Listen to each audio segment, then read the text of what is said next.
Hello, hello, Anthony Vega for My Latin News. Thank you for your time. Hi, Anthony. Hola, Anthony. Congrats on this series.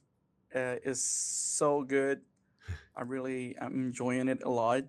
So my first question is, and I want to start with Ben, and then you pass to Guymon, so we can make this situation work. What was it about Stick that made you want to come on board as executive producer? Well, Jason Keller, the writer who I've had the opportunity to collaborate with, Guymon, who I've wanted to work with for years.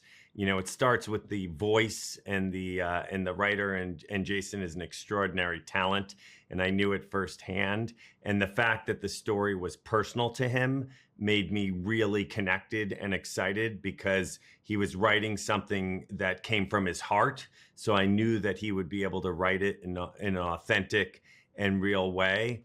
And then I thought the ability to tell a aspirational kind of feel-good comedic series and story was going to be powerful for the audience. And I was very confident that if we did it right, that there would be an audience who wanted to see the show. And I'm so happy, and we're so thankful that Apple agreed and invested in it and partnered with us to, bring it to the world, and can't wait for the Latin audience to see themselves represented in this series, and to see Santiago and Santi's, mother go on this journey together alongside Owen. I think it's going to be, really special for all communities.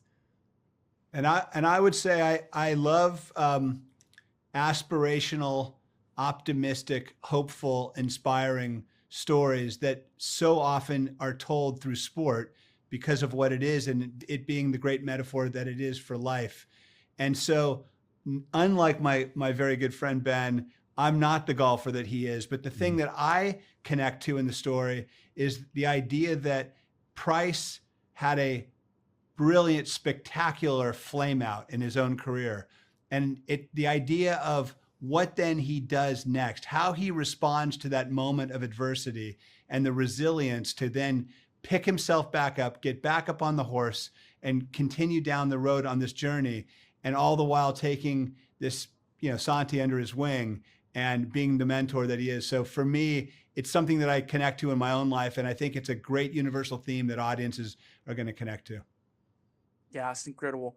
So Ben mentioned working with Apple. How was working with Apple TV and the shape of the development and promotion of Stick? Well, they are, world class, top class, maybe the best brand in the world, literally. So they have high expectations, and they are rigorous. They are excellent, and they expect excellence. And one thing that I'm really enjoying is that I think we're on a run with them, that hopefully Stick will be part of this great run that they're on. When people ask me what I'm watching as somebody in the business, more and more I'm pointing to Friends and Neighbors. I'm pointing to the studio.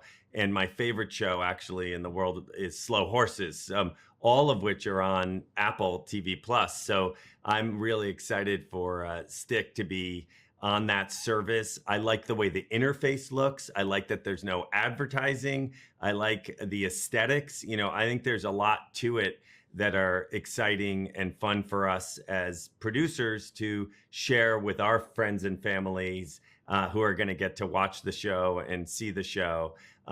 So I have fully enjoyed the experience, and I think as I watch the Apple, business of content and services grow, it's a really exciting ecosystem to be part of. Awesome.